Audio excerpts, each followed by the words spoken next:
Hello, my name is Andrew Su. I am a portfolio manager here at DoubleLine Capital. Today, I'll be talking to you about diversifying your credit exposure with infrastructure investments.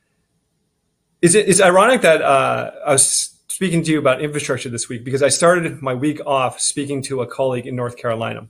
And during this chat, it's a Bloomberg-based chat, we were typing back and forth each other, and he had to end the conversation abruptly, telling me that his car was on empty and that the gas situation in North Carolina was becoming pretty precarious because of this cyber hack of the Colonial Pipeline. Now, his line to me right before he signed off was this, is that I didn't expect to be partaking in a gas run from a cyber hack today, but such is life.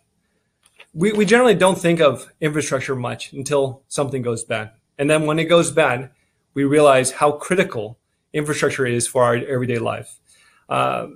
It is also that critical nature or critical quality about infrastructure that makes this asset class so unique and such a diversifying asset class for a broader portfolio. Currently in Washington, President Biden is formalizing a multi-trillion-dollar infrastructure plan, and it's really bifurcated into two components. There's a physical infrastructure component and then a human infrastructure component. On the human infrastructure side, really what I'm referring to is the intangible parts of infrastructure that he's referencing in his plan.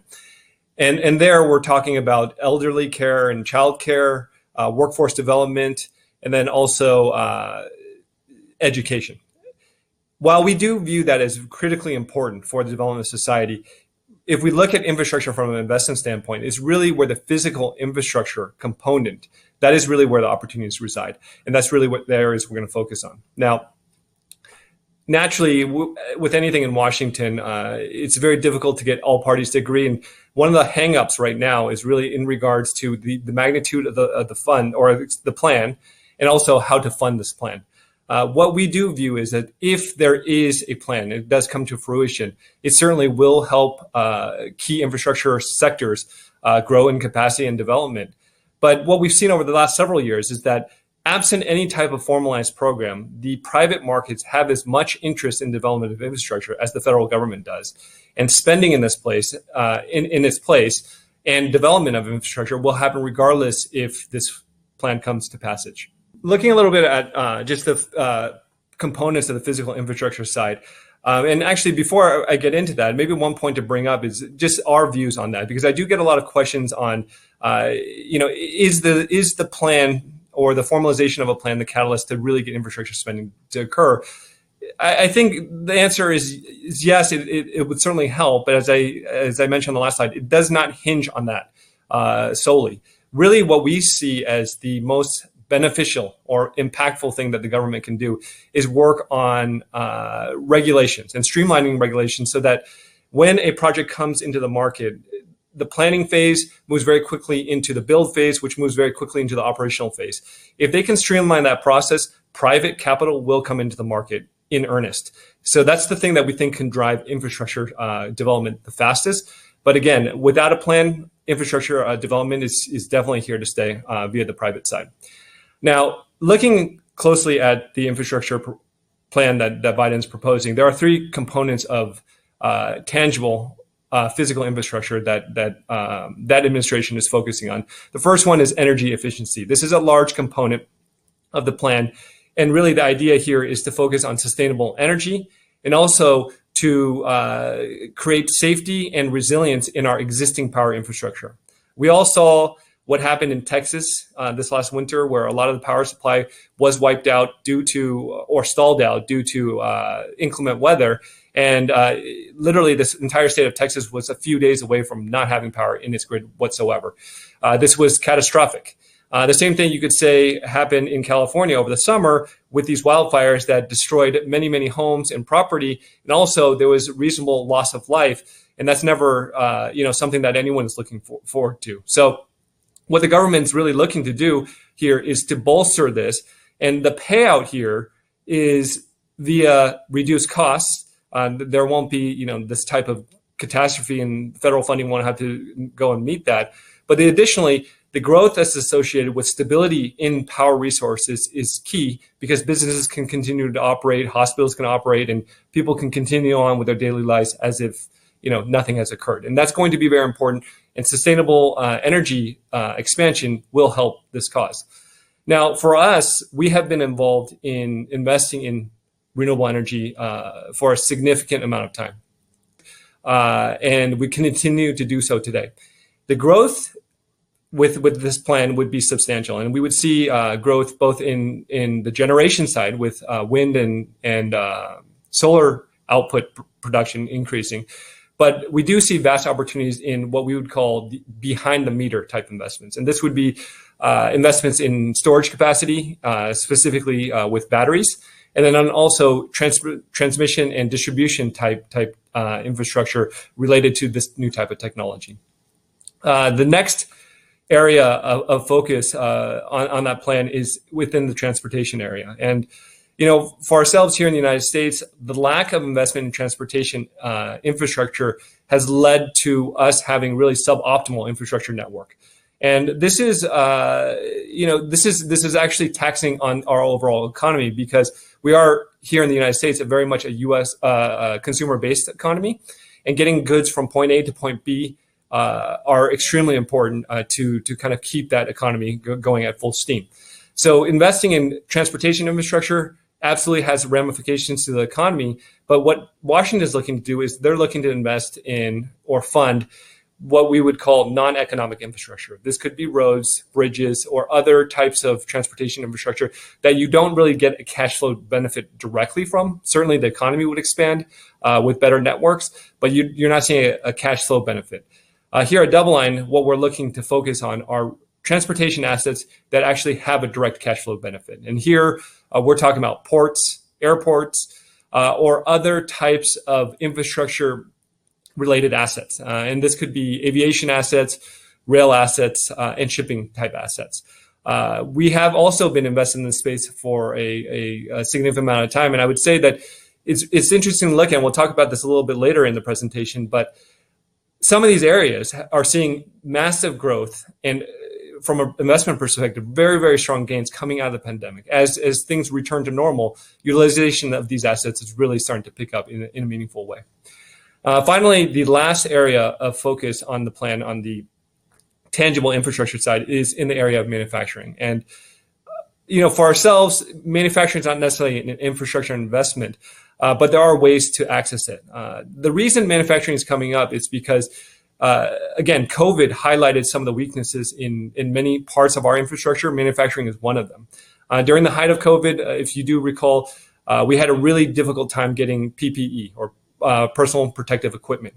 Currently, we're having issues getting enough semiconductors to build cars or other electronic equipment. And then also industrial equipment or components as well is hampering our ability to increase our manufacturing at the pace we really wanted to. So with manufacturing and some of these bottlenecks, the whole idea of reshoring manufacturing or bringing manufacturing back to the United States is coming to kind of front and center. And if we do this, there's going to be a need for a major build out in manufacturing.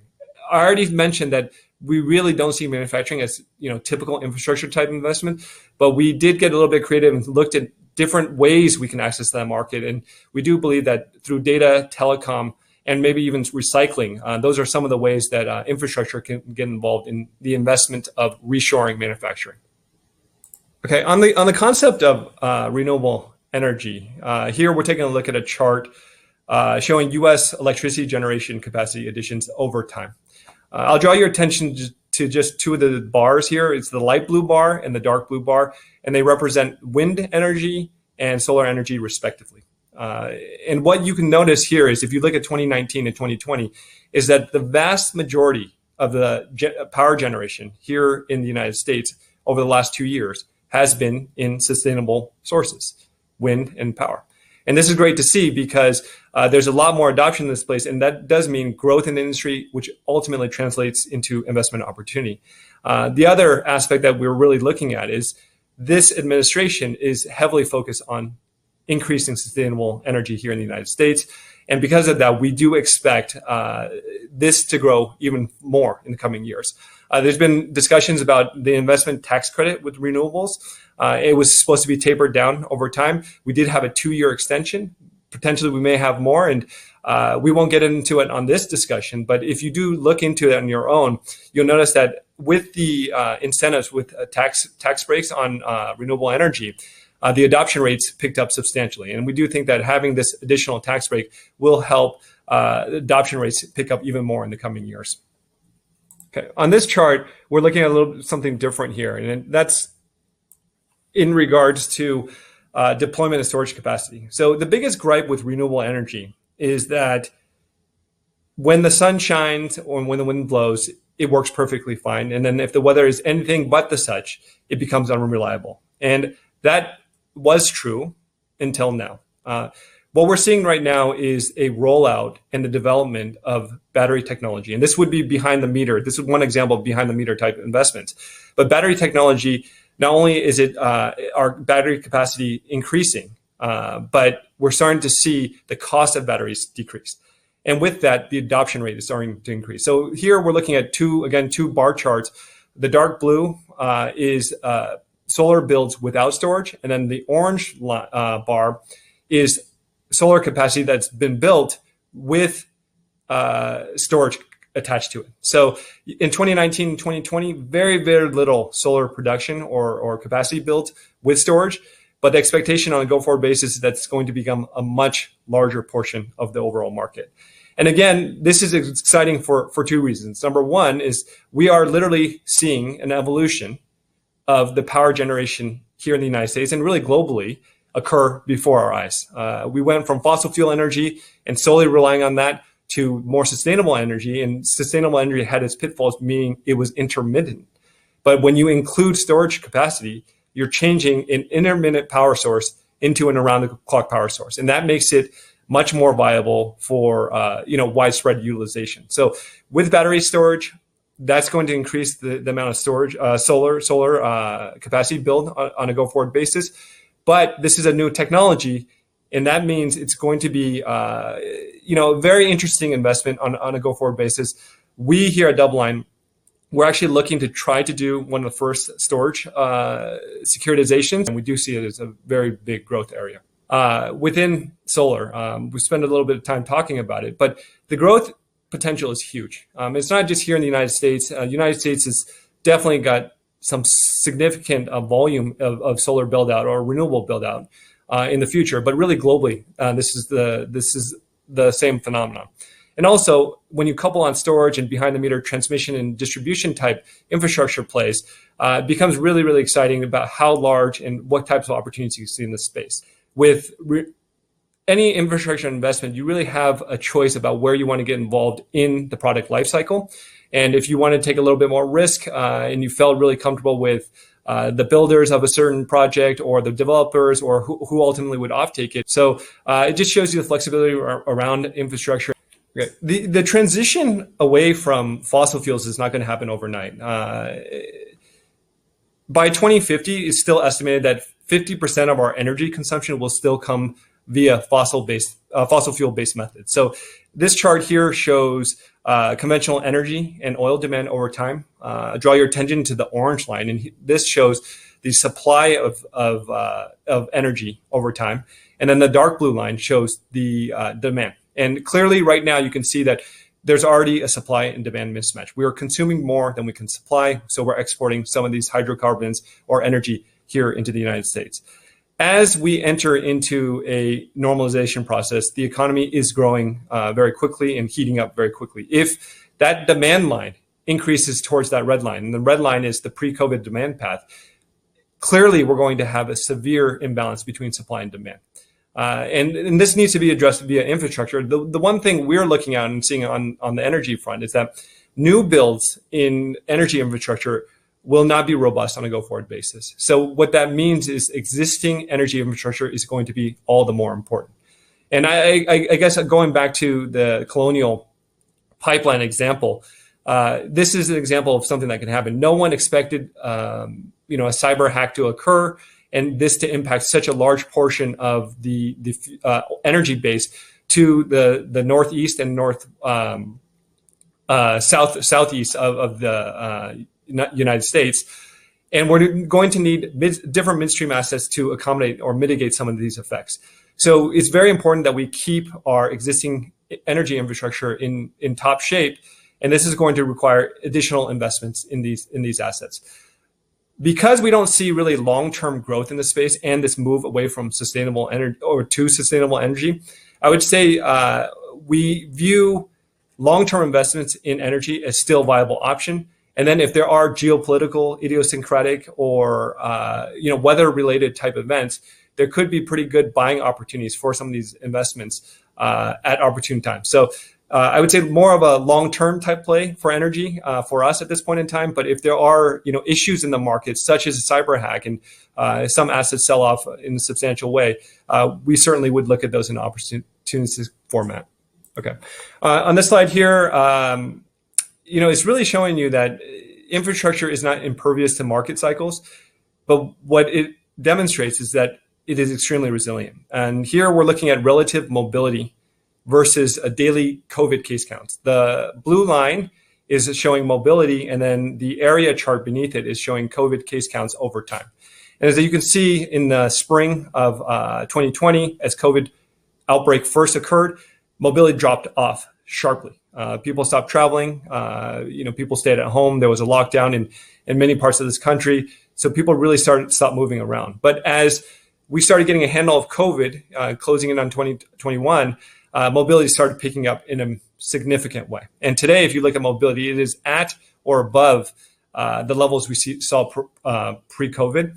And really what this demonstrates to you is just the resiliency of these areas. We looked at data on rail traffic, aviation, traffic patterns, and we're seeing the same thing across the board. Is really the resilience of the asset class is demonstrated through these different cycles. And this COVID lockdown was extremely taxing on the economy, but also taxing on infrastructure. But the rebound is certainly in play at this point in time. Looking globally, you're seeing a similar phenomenon. And here we're taking a look at aircraft storage by region. As to demonstrate, what it looks like in terms of the transport arena globally. And you can see in this chart, unfortunately, using so many different shades of blue, but the shade of blue that corresponds to North America, as we've gotten a better handle on COVID, you're starting to see storage volumes of aircraft fall over time. We're not quite at pre-COVID levels. We still have a lot of wood to chop to get there, but we have made some headway. At the same time, there are other regions in the world, whether it's Asia Pacific and Europe, who are still grappling with COVID outbreaks, but they're also exhibiting the same trend. People have a desire to travel. People have a desire to move about, or they have a need to do so. And because of that, you're starting to see a rebound in the transportation area. For ourselves here at DoubleLine, we've also been heavily involved in this space, specifically around aviation and transport. Now, there's one other phenomenon occurring here, and specifically within the aviation space, is that banking institutions used to lend the vast majority of the funds to airlines and airplane builders for their assets. They're no longer doing so. They're taking a step back, and that void has created an interesting opportunity for investors. So investors who come in now, they're able to pick up some additional spread that they wouldn't have been able to do so before. And you're really talking about investments in secured nature, meaning you have a first lien on an actual asset, and these assets amortize over time. So essentially you're de-risking over time. So very interesting phenomenon going on in the aviation space. We've been heavily involved, and we do think that it will offer some pretty good opportunities on a go-forward basis. Looking at shipping and talking about resiliency here, I would say this chart probably doesn't really demonstrate resiliency because there was really no drawdown ever in shipping. And this is interesting for a couple of reasons. Number one, and just to justify the shape of this curve here, is we're looking at the Shanghai shipping freight index and also the Baltic dry index. And both are measures of essentially shipping rates around the world over time. One of the reasons shipping prices never fell is because a lot of the shippers, they dry docked vessels, meaning when COVID first was hitting, they were expecting the economies to slow down around the world, which was absolutely the case, and they expected shipping to slow down. So they dry docked their vessels, and there were fewer vessels available to ship goods around the world. The problem that they didn't expect was that we needed a significant amount of goods, whether it was PPE, whether it was different types of components to build things. That demand remained constant during that COVID crisis. So day rates on shipping vessels skyrocketed, as you can see by the dark blue and light blue line here. And they really haven't come down because demand is really, really strong coming out of COVID and going into a more normalized economy. One additional fact here that's driving some of this strong consumption is really stimulus here in the United States. As the government gives consumers additional money, they're going out and consuming goods. A lot of these goods are produced overseas. So a lot of shipping activity is still going on at this point in time. Now, we spoke about manufacturing earlier and how the whole concept of reshoring manufacturing is starting to take more priority in Washington and even among some of the private players in the space. And that is making us have a more neutral view on shipping on a go-forward basis. The expectation is that we'll still continue to ship goods around, but with reshoring, that may actually decrease in volume over time. So we'll see if that happens, but that's keeping us having a neutral view on shipping. In terms of manufacturing, here we're taking a look at U.S. manufacturing PMI. To give you a sense of how this chart is read, anything above 50 indicates economic expansion, and currently we're north of 60 on this measure, which it really indicates unprecedented business activity. There are some headwinds here, though. The latest PMI print came in below analyst estimates. And the reason it came in below analyst estimates was because a lot of the manufacturers cited that they could not get enough raw materials in order to produce the amount of goods that they wanted. So again, the concept of reshoring here in the United States is coming to fruition because a lot of the manufacturers, they just cannot get the raw materials that they need. And it's causing some headwinds for PMI. And here globally, it's the same thing. On this chart, we're looking at global exports versus global industrial production. And you can see that really since the early 2000s, we haven't really seen an uptick in this chart. It's really plateaued. And internationally, the idea of reshoring manufacturing is taking hold. In France, in parts of Asia, in United States, in North America, in Latin America, they're all talking about reshoring manufacturing. And if this comes to fruition, you should expect to see a slowdown in globalization. You should see a slowdown in global exports, which causes us to have this neutral view on shipping. But it brings up this new idea about manufacturing. And how does manufacturing going to take shape here in the United States? Clearly, there will need to be a lot of infrastructure investment for that to occur. So looking at manufacturing, here we're taking a look at supply chain management and manufacturing over time. Historically speaking, traditional supply chains have been linear lines. And if you look here on the left, you develop a product, and once you develop it, you submit the plans. And once the planning stage is done, then you go source the raw materials, and then you can make the asset or the product, whatever you're making. Now, with a linear supply chain, clearly there could be bottlenecks, and those bottlenecks could reduce efficiencies. The new model for manufacturing is really honeycomb shape. And this honeycomb shape has a digital core, meaning data is central and communications is central. And with this new model, you really eliminate a lot of the bottlenecks, because if you are in the planning stage and the next step is to source, as long as the people who are in charge of procurement, they know that you're getting close to enter or complete the planning stage, they can already start procuring the raw materials necessary. So you're speeding up the time for manufacturing, and you're doing that via telecommunications and data. And for us, when we look at this, we think that the best way to make a play on the infrastructure side is through that method, data, telecom. We've also been getting a lot of questions from our investors on ESG investing. In case anyone's not familiar with ESG investing, ESG stands for environmental, social, and governance. Here, we're taking a look at a chart of ESG investments over time, and it's very clear to see the prevalence of ESG types of assets coming to the market with being directly correlated with the demand for ESG investments. What's difficult for us to get our heads around is when we look at a lot of these investments, it's challenging to see how these are really ESG investments, because there's really no transparency. Now, when you look at infrastructure investments, typically they are secured by the actual asset, and you understand what that actual asset is doing. So for us to ascertain whether there's truly an environmental, social, or governance quality to that asset, it's much, much easier. Our view is that over time, as ESG investing becomes much more sophisticated and investors do want to really dig down deeper and understand that the investments they're making are truly ESG in quality, infrastructure is going to take a larger role in this. And as infrastructure becomes a larger portion of the investment universe, I do see infrastructure being a large component of ESG in itself.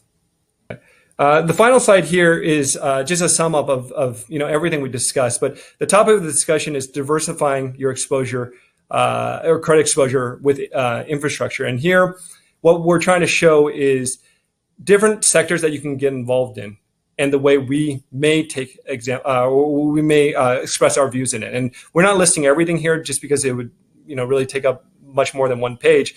But if I look at this, an average investor, if they want to get exposure to transportation or aviation, they could go and buy stocks or bonds.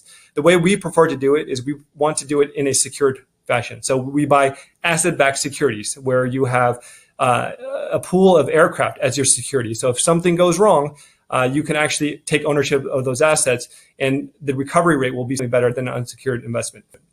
The other thing I would say here is, and this really goes across the board in all of these sectors that we're involved in, is you're able to get involved in different stages and different risk return profiles. You can do that in a number of these different areas, but you also could take debt or even equity risk in these different areas and realize a different risk return profile. Ultimately, we do view infrastructure as a growing asset class. It certainly has its merits for a number of reasons: the resiliency, the criticalness of the asset.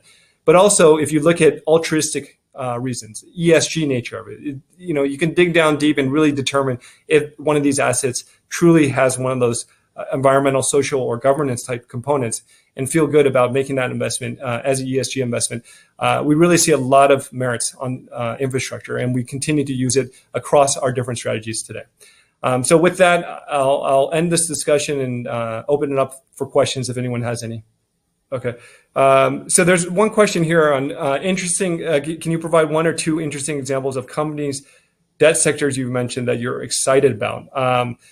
Yeah. So there's a number, but if we talk about the build out of renewable energy, that's happening at a very, very fast scale. Actually, one of my colleagues who's sitting across from me, they have someone who's very close to them involved in residential solar build out. And we were talking right before this conversation, and they were saying that they could not set up these systems fast enough because the demand is so strong. Now, I think that area is poised for extreme growth, especially when you roll out storage capacity with it. And if you want to take exposure to that, look, I'm not an equity analyst or anything of that nature, but there are public companies that you can do. So my expectation is that there will be significant growth in those areas ahead. Let's see if I can scroll down here. Okay, another question is, who will be bigger, sponsor or infrastructure investment in the next decade, private enterprise or government?